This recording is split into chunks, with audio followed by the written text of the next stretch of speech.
জাতীয় বিশ্ববিদ্যালয়ের দ্বিতীয় বর্ষের কম্পালসরি ইংরেজির লিখিত অংশের গুরুত্বপূর্ণ একটি বিষয় হচ্ছে অ্যাপ্লিকেশন অথবা সিভি অথবা লেটার রাইটিং।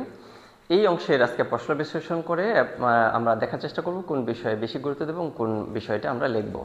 তাহলে আমরা যদি গত বছরে যে প্রশ্নগুলো হয়েছে সেই প্রশ্নগুলো যদি আমরা বিশ্লেষণ করে দেখি, তাহলে এখানে কিন্তু অ্যাপ্লিকেশন, সিভি, লেটার গত বছরের যেগুলো রয়েছে আমরা জানি এই অংশটা কিন্তু পরীক্ষায় 5 নম্বর অংশে থাকে। তাহলে 5 নম্বর প্রশ্নে থাকে আর কি। 23 সালে যে প্রশ্ন হয়েছিল, right an application along with your CB to the director of information technology company. তাহলে কোন কোম্পানিতে আমাদের অ্যাপ্লিকেশনটা করতে হবে, সিবি দিতে হবে, সেটা কিন্তু এখানে দিয়ে দিয়েছে, information technology company. For the post of system analyst, এখানে কিন্তু পোস্টের নামটিও দেওয়া হয়েছে। তাহলে এইখানে প্রশ্নের মধ্যে কিন্তু যে পোস্টটা কি এবং কোন কোম্পানিতে আবেদন করতে হবে সেটা উল্লেখ থাকবে। মানে প্রত্যেকটি প্রশ্নের মধ্যে কিন্তু পোস্ট উল্লেখ থাকবে, তবে সকল প্রশ্নের মধ্যে কোম্পানির নাম উল্লেখ নাও থাকতে পারে। Right an application to the principal of your college, এইখানে কিন্তু আবার প্রিন্সিপালের কাছে অ্যাপ্লিকেশন লিখতে বলেছে।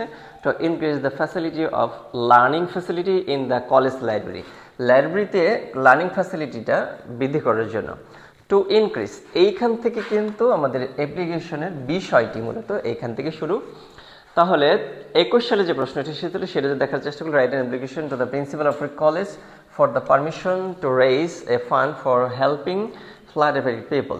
তাহলে এখানে কি হবে, এইখান থেকে for permission to raise the fund হবে এখানে fund for helping the flood affected people. আচ্ছা, write application along with resume, আর মানে রিজিউম সহ যেটা লিখতে হবে সেটা কিন্তু আমাদের মনে রাখতে হবে, এটা কিন্তু একটা সিবি। আর মানে হচ্ছে এটা হচ্ছে জব অ্যাপ্লিকেশন লিখতে হবে প্রাইভেট ইউনিভার্সিটিতে, কিসের জন্য, পোস্ট অফ অ্যাডমিনিস্ট্রেটিভ অফিসার। তাহলে রাইট অ্যাপ্লিকেশন, আচ্ছা দেখে মানে এখানে রিজিউম দিয়ে লিখতে বলেছে, মানে সিবি এটা। তাহলে এখানে যদি আমরা দেখি তাহলে কিন্তু দেখতে পাচ্ছি যে সিবি লিখতে বলা হয়েছে বেশি। লেটার একই সাথে কিন্তু আমরা জানি এখানে যে অ্যাপ্লিকেশন থাকবে একটি, এটা কিন্তু সিবি থাকতে পারে অথবা সরাসরি প্রিন্সিপালের কাছে অ্যাপ্লিকেশন লেখার জন্য বলতে পারে। এই দুই টাইপ থেকে যে কোনো একটা থাকবে। এবং একই সাথে অর দিয়ে 5 নম্বর প্রশ্নে একটা অর দিয়ে লেটার বা ইমেল রাইটিং থাকবে। দেখি 23 সাল থেকে 15 সাল পর্যন্ত কি কি আমরা পেয়েছি।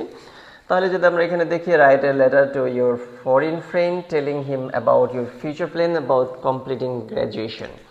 তাহলে তোমার বিদেশে একজন বন্ধুর কাছে তুমি একটি চিঠি লেখো। তাহলে এইখানে কি বললো, write a letter to your friend telling how you have enjoy your study tour কীভাবে এনজয় করেছো সেটা নিয়ে লেখো। তাহলে এইখানে আমরা কিন্তু দেখতে পাচ্ছি যে লেটার থাকবে অথবা অ্যাপ্লিকেশন বা সিভি থাকবে। তাহলে এটা দুইটা পার্ট। তাহলে দুইটি পার্টের কথা যদি বলি, কি কি পার্ট? 1 নম্বর পার্ট হচ্ছে মানে প্রথম অংশে থাকবে হচ্ছে অ্যাপ্লিকেশন অথবা সিভি, আরেকটা অংশে থাকবে হচ্ছে লেটার রাইটিং। তাহলে দুইটি কিন্তু প্রশ্নের মধ্যে থাকবে, যে কোনো একটি আমাদের উত্তর করতে হবে।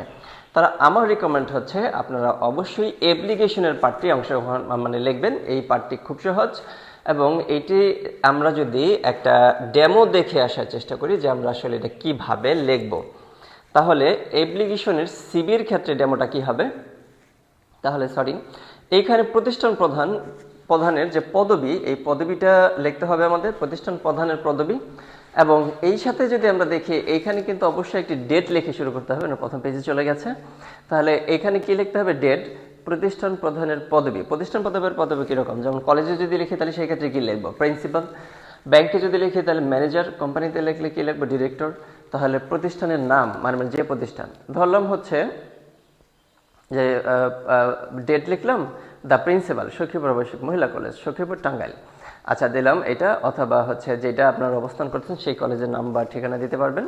তবে কলেজের নাম বা ঠিকানা অ্যাভয়েড করে অন্য একটি অজানা একটি কলেজের নাম ঠিকানা দিলে বা এক্স দিয়ে কলেজের নাম লিখলে বেশি ভালো হয়, যদি প্রশ্নের মধ্যে উল্লেখ না থাকে। অ্যাপ্লিকেশন ফর দ্য পোস্টের নাম লিখতে হবে, যেমন এখানে অ্যাডমিনিস্ট্রেটিভ পোস্ট হতে পারে, মানে তারপর হচ্ছে যে পোস্টটা প্রশ্নের মধ্যে লেখা থাকবে সেই পোস্টটি মূলত আমরা এখানে লিখবো। যেমন এখানে কিন্তু অনেকগুলো দেখে এসেছি, সিবি ডিরেক্টর ইনফরমেশন টেকনোলজি, কি পোস্টের জন্য, for the post of system analyst পোস্টের জন্য দেওয়া হয়েছে। এইখানে কিন্তু পোস্ট অফ প্রবেশনারি অফিসার। আচ্ছা, তাহলে যে পোস্টে থাকবে সেই পোস্টের নামটা আমরা এখানে লিখব। এরপরে sir with due respect I would like to apply for the post of, তাহলে এখানে পোস্টের নাম লিখবো, at your esteemed college bank company, এই তিনটার যেটা হবে সেটা লিখবো। এইখানে যেভাবে লেখা আছে বাকিগুলোর মধ্যে আর খুব বেশি পরিবর্তন নেই। ডিগ্রির নাম লিখতে হবে, কি ডিগ্রি অর্জন করেছেন, মাস্টার্স, ইউনিভার্সিটির নাম কি, সেই ইউনিভার্সিটির নামটি লিখবেন, কোন বিষয়ে আপনি অধ্যয়ন করেছেন সেই বিষয়টা এখানে লিখবেন।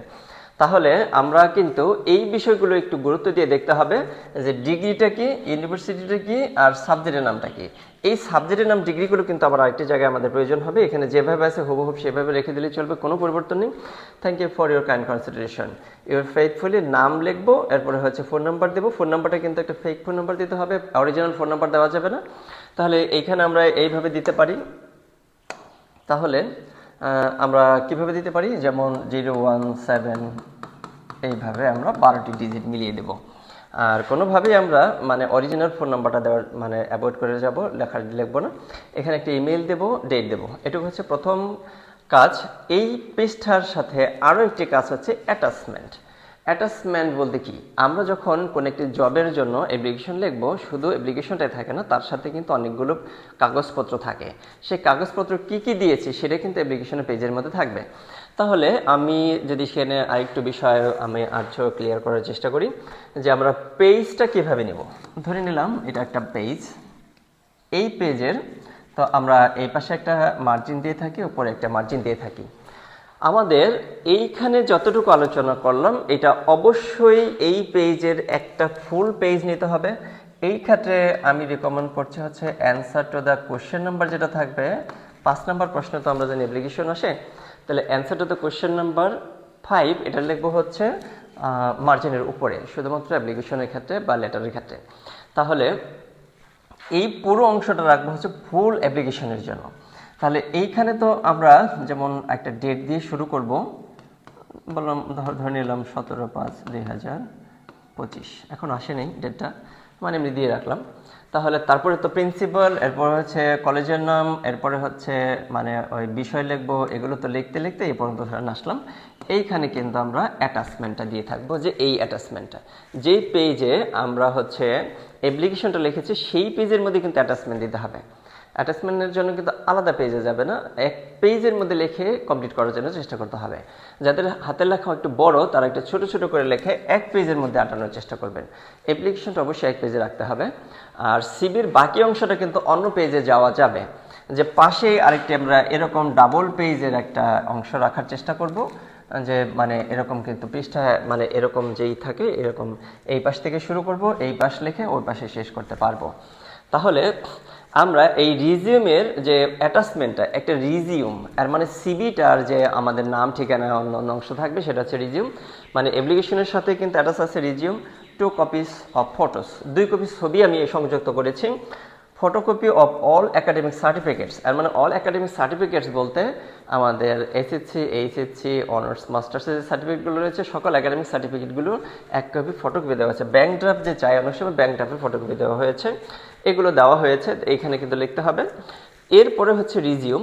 রিজিউম মানে মেইন সিভিটা, সেই সিভিটার অংশে কী কী থাকে আমরা যদি দেখার চেষ্টা করি তাহলে দেখব যে সিরিয়ালি হচ্ছে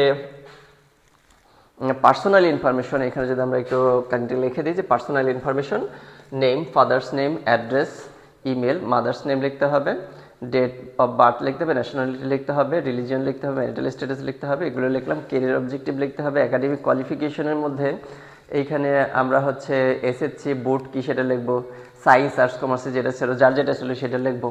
জিপিএ কত, 18 সাল, এটা 18 সাল দেওয়ার কারণ রয়েছে। এই এইচএসসি বোর্ড লিখবো, ইউনিভার্সিটির নাম লিখবো। এইখানে সাবজেক্টটা কিন্তু আমি চেঞ্জ করব, বিষয় অনুযায়ী সাবজেক্টটা চেঞ্জ করে লিখতে হবে। এরপর কম্পিউটার স্কিল, ল্যাঙ্গুয়েজ স্কিল, রেফারেন্সের নামগুলো লিখতে হবে। তারপরে হচ্ছে ইউর নেম, সিগনেচার, ডেট। এইটা হচ্ছে ডেমো। এই একটি মুখস্থ করলে কিন্তু যে কোনো রিজিউম আমরা লিখতে পারবো, যে কোনো অ্যাপ্লিকেশন, জব অ্যাপ্লিকেশন লিখতে পারবো। তাহলে দুইটি অংশের মধ্যে আমার রিকমেন্ড হচ্ছে আপনারা অবশ্যই সিবি বা রিজিউম যেটা থাকবে অ্যাপ্লিকেশন সেটা লেখার চেষ্টা করবেন। এই অংশের মানে পুরো অংশটাই আমরা একটা মুখস্থ করলে যে কোনোটা অ্যান্সার করতে পারি। এই রিজিউমটা কিভাবে লিখবো এইটাই ক্লাসের সাথেই কিন্তু অ্যাটাচ করা থাকবে, পাশেই থাকবে। এটা আপনারা এখান থেকে হচ্ছে কপি করবেন এবং সেইখানে ভালোভাবে পড়বেন এবং আমরা সুন্দরভাবে এটা উপস্থাপন করে রাখবো। তাহলে এই বিষয়ে যদি আর কোনো প্রশ্ন কারো থাকে তাহলে আমাকে আবার আপনারা যোগাযোগ করতে পারেন, আমি সেটা আবার রিপিট ক্লাস করে আপনাদের বোঝাই দেওয়ার চেষ্টা করব। তাহলে আশা করি আজকে ক্লাসটি করে আপনারা উপকৃত হয়েছেন বা বুঝতে পেরেছেন যে আপনারা এই দুইটি অংশের মধ্যে লেটার্স মানে অথবা অ্যাপ্লিকেশন কোনটি লিখবেন। অবশ্যই অ্যাপ্লিকেশন লেখার চেষ্টা করবেন। অ্যাপ্লিকেশন ম্যাক্সিমাম অংশগুলো অপরিবর্তিত থাকে, অল্প একটি অংশ শুধু চেঞ্জ করতে হয়। তাহলে এটাই বেশি সহজ এবং বেশি পরিমাণে লেখা যায় এবং এখানে নাম্বারও বেশি পাওয়া যায়। তাহলে আমার অভিজ্ঞতার আলোকে বলছি আপনারা অবশ্যই অ্যাপ্লিকেশন লেখার চেষ্টা করবেন দুইটির মধ্যে। তাহলে আশা করি আজকে ক্লাসটি করে একটু উপকৃত হয়েছেন এই প্রত্যাশা রেখে আমি আজকে বিদায় নিচ্ছি।